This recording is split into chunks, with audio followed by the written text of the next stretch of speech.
Hello everyone, स्वागत है आपका मेरे यूट्यूब चैनल हे हाइड्रोजन पे। जैसा कि आपको टाइटल से ही लग रहा होगा कि आज हम किस टॉपिक पे बात करने जा रहे हैं, तो हमारे लिए एक बहुत खुशी की बात है कि जो ओजोन लेयर थी वो कम्प्लीटली रिपेयर हो चुकी है। तो आज हम जानेंगे ओजोन लेयर के बारे में और उससे जुड़े फैक्ट्स के बारे में। तो चलिए शुरू करते हैं। सबसे पहले जानते हैं कि ओजोन है क्या and why it is so important to know about it. मतलब कि इसके बारे में जानना इतना ज़रूरी क्यों है। तो ओजोन एक गैस है जो ऑक्सीजन के 3 एटम से मिलकर बनी है, जिसका मॉलिक्यूलर फार्मूला है O3, और जो स्ट्रेटोस्फेयर यानी कि पृथ्वी के चारों ओर समताप मंडल में पाई जाती है, जैसा कि इस फिगर में दिखाया हुआ है। और अब आते हैं कि इम्पॉर्टेंट क्यों है।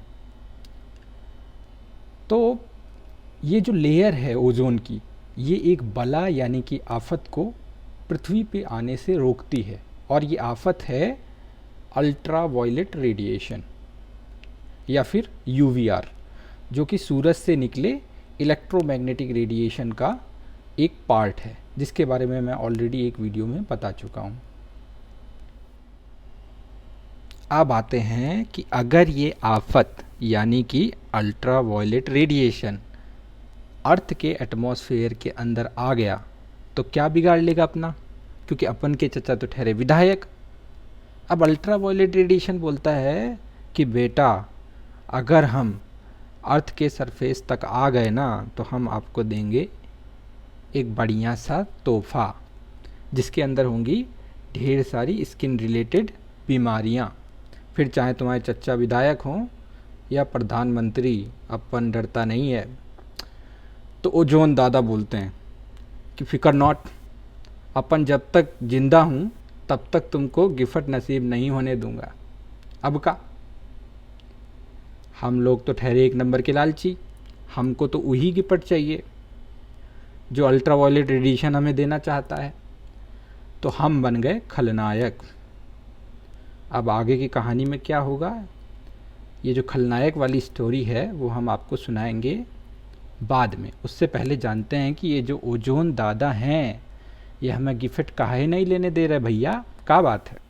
जैसा कि हम जानते हैं कि स्ट्रेटोस्फेयर यानी कि समताप मंडल में भी O2 यानी कि ऑक्सीजन मौजूद होती है। तो जो समताप मंडल में O2 है, ये अल्ट्रावायलेट रेडिएशन को एब्जॉर्ब करने के बाद 2 फ्री ऑक्सीजन एटम जनरेट करती है, जो कि बहुत ज़्यादा रिएक्टिव होते हैं, और वो फिर से ऑक्सीजन के साथ कंबाइन करके ओजोन को फॉर्म कर लेते हैं, जिसकी कंप्लीट रिएक्शन यहाँ पे है। मतलब कि 3 ऑक्सीजन एटम कंज्यूम हो रहे हैं, तब जाके 2 ओजोन के मॉलिक्यूल्स फॉर्म हो रहे हैं।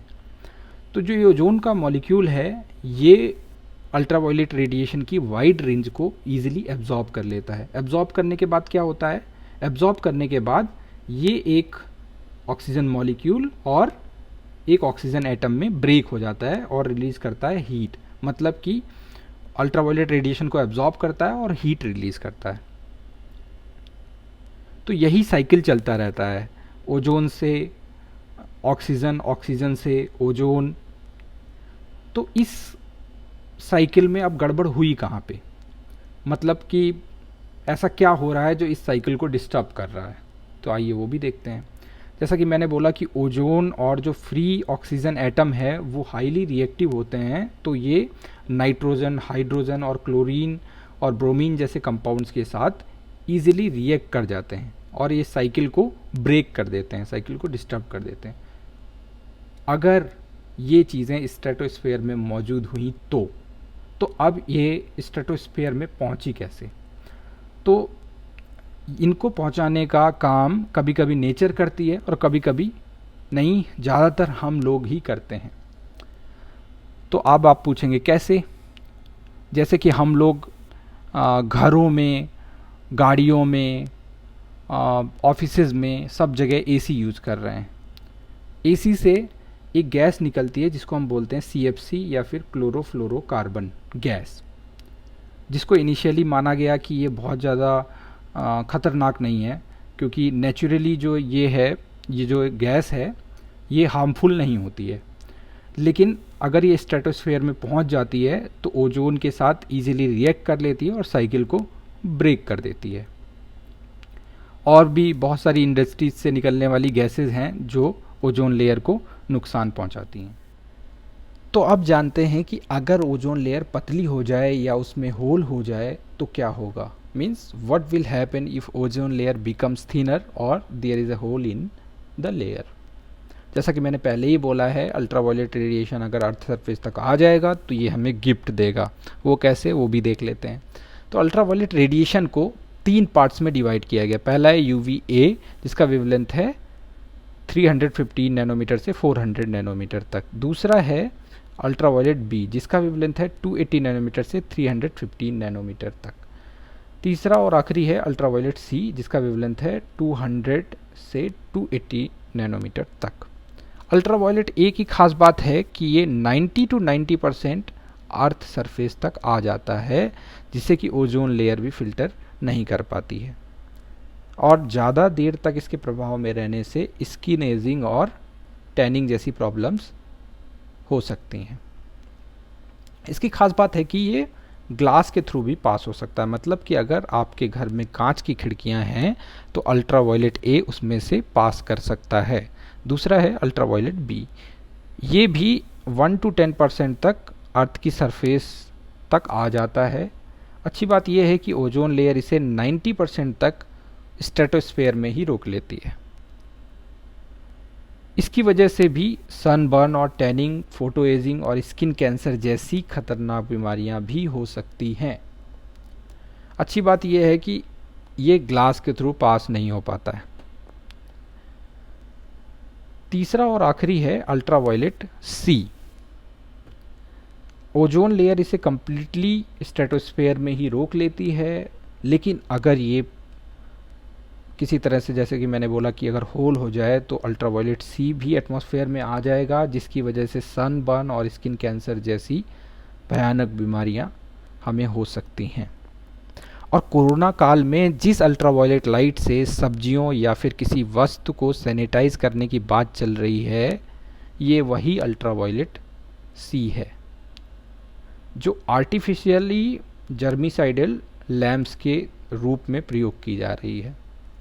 तो अब तो आप समझ ही गए होंगे कि अल्ट्रावायलेट रेडिएशन से हम खुद को डिसइंफेक्ट क्यों नहीं कर सकते हैं, क्योंकि ये हमें गिफ्ट दे के चला जाएगा और हमें पता भी नहीं चलेगा। और जैसा कि आप लोग जानते भी होंगे या नहीं जानते, तो मैं बता देता हूँ, हर साल लाखों लोगों को अल्ट्रावायलेट रेडिएशन की वजह से स्किन कैंसर या फिर इससे रिलेटेड कई सारी बीमारियाँ हो रही हैं और होती आई हैं अभी तक, जिनका रेट साल दर साल बढ़ता ही चला जा रहा है। होपफुली अब थोड़ा रिलीफ मिले। और अब बात करते हैं गुड न्यूज़ की। तो गुड न्यूज़ ये है कि जो आर्कटिक के ऊपर ओजोन होल था वो अब हील हो चुका है और क्लोज हो चुका है। तो जैसा कि आप लोग भी जानते होंगे, कई लोग ये बता रहे हैं, या न्यूज़ चैनल भी आप लोगों ने देखा होगा कि कोरोना काल में जो लॉकडाउन की वजह से कई सारी इंडस्ट्रीज़ बंद हैं, पॉल्यूशन नहीं हो रहा है, ट्रांसपोर्टेशन बंद है, इसकी वजह से लोग मान रहे हैं कि जो ओजोन लेयर का जो हीलिंग इफ़ेक्ट है वो बढ़ गया है। लेकिन साइंटिस्टों का यहाँ कुछ अलग ही मानना है। मतलब कि यहाँ पे भी कॉन्फ्लिक्ट है। साइंटिस्ट बोलते हैं कि कोरोना काल के लॉकडाउन से इसका कोई भी मतलब नहीं है। जैसा कि आप यहाँ पे भी देख रहे होंगे, ये न्यूज़ की कुछ स्नैपशॉट्स हैं। Ozone layer is healing but it has nothing to do with lockdown. दूसरा है earth is healing, global air quality improved this year due to the corona virus lockdown. तो साइंटिस्ट जो भी कहें, साइंटिस्टों का मानना सही होगा, क्योंकि वो बिना किसी फैक्ट के बिना बात नहीं करते। तो हालांकि हम मानते हैं कि ओजोन लेयर में कोरोना का जो लॉकडाउन है उसका कोई भी हाथ नहीं है, लेकिन कहीं ना कहीं लॉकडाउन की वजह से पॉजिटिव इम्पैक्ट्स नेचर में देखने को मिल रहे हैं। मतलब कि नेचर हील कर रहा है। जैसा कि आप लोग न्यूज़ चैनल वगैरह में देख रहे होंगे, पेपर्स में पढ़ रहे होंगे कि भाई यूपी और पंजाब से भी हिमालय दिखने लगा है। अब इससे अच्छा क्या होगा। ठीक है, यमुना जिसे स्वच्छ करने के लिए करोड़ों रुपए खर्च किए गए फिर भी स्वच्छ नहीं हुई, लेकिन लॉकडाउन की वजह से वो भी स्वच्छ हो गई। तो मेरी मानो तो 5-10 साल में एक लॉकडाउन तो बनता है, हालांकि वो 15-20 दिन का हो, 1 महीने का हो। तो इससे क्या होगा, नेचर को हील करने का मौका मिलेगा। तो अभी तक आपने जाना कि ओजोन कैसे बन रही है, कैसे हमें प्रोटेक्ट कर रही है, कैसे ओजोन का जो साइकिल है वो वर्क करता है, और कैसे अचानक से जो ओजोन है, ओजोन जो लेयर है वो हील हो चुकी है। आपको भी पता है कि ये जो कोरोना काल है ये बहुत ज़्यादा समय तक नहीं टिकेगा। फिर से इंडस्ट्रीज़ खुलेंगी, फिर से ट्रांसपोर्टेशन खुलेगा, फिर से पॉल्यूशन बढ़ेगा, जिसकी वजह से वो चांसेस हैं कि ओजोन लेयर फिर से थिनर होगी या उसमें होल होगा। तो ज़रूरत है हमें प्रिवेंशन स्ट्रेटजीज़ की, मतलब कि बचाव के तरीक़ों को जानने की। तो सबसे पहली चीज़ है कि ज़्यादा धूप में ना निकलें जब तक ज़रूरी ना हो, स्पेशली सुबह 10 बजे से शाम के 4 बजे तक, क्योंकि ये जो समय है ये सन का पीक आवर्स होते हैं, और इस समय जो होती है सनलाइट की जो इंटेंसिटी होती है वो सबसे ज़्यादा हाई होती है, जिसकी वजह से अल्ट्रावायलेट रेडिएशन के अर्थ सरफेस तक आने के चांसेस बढ़ जाते हैं। अब जैसे कि मैंने कहा बहुत ज़रूरी काम है, निकलना पड़ेगा, ठीक है, तो उस समय सन ग्लासेस यूज़ करें, सर पे टोपी पहन के निकलें, और प्रोटेक्टिव सन स्क्रीन्स को यूज़ करें। जैसा कि आजकल आप मार्केट में देख रहे होंगे ढेर सारी सन स्क्रीन्स आ रही हैं, और जिनका SPF 15 या और 15 से ज़्यादा हो उन्हीं क्रीम को यूज़ करें। अगर आपको SPF के बारे में नहीं पता है तो माताएं बहनों से पूछ लें, क्योंकि वो बहुत पहले से अवेयर हैं और वो बहुत पहले से क्रीम यूज़ करती चली आ रही हैं।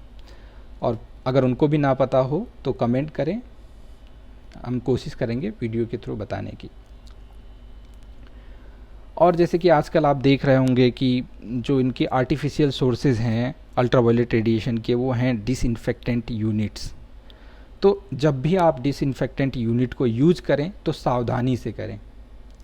और आखिरी बचाव है जानकारी, मतलब कि आपने जैसे सुना होगा कि जानकारी ही बचाव है, तो ज़्यादा से ज़्यादा लोगों को इसके बारे में बताएं, अवेयरनेस स्प्रेड करें, बताएं कि ये किस तरह से स्किन कैंसर हो सकता है और इसके प्रिवेंशन स्ट्रेटजीज़ क्या हैं। तो अंत में मैं सिर्फ यही बोलूँगा कि सावधान रहें, सतर्क रहें, और सबसे ज़रूरी है घर पे रहें, क्योंकि भैया आजकल टाइम बहुत ही ख़राब है। बाहर कोरोना और UV दोनों मिल सकते हैं। वीडियो देखने के लिए बहुत बहुत धन्यवाद। और अगर आप नए हैं तो चैनल को सब्सक्राइब करें, लाइक करें। मिलते हैं अगले वीडियो में।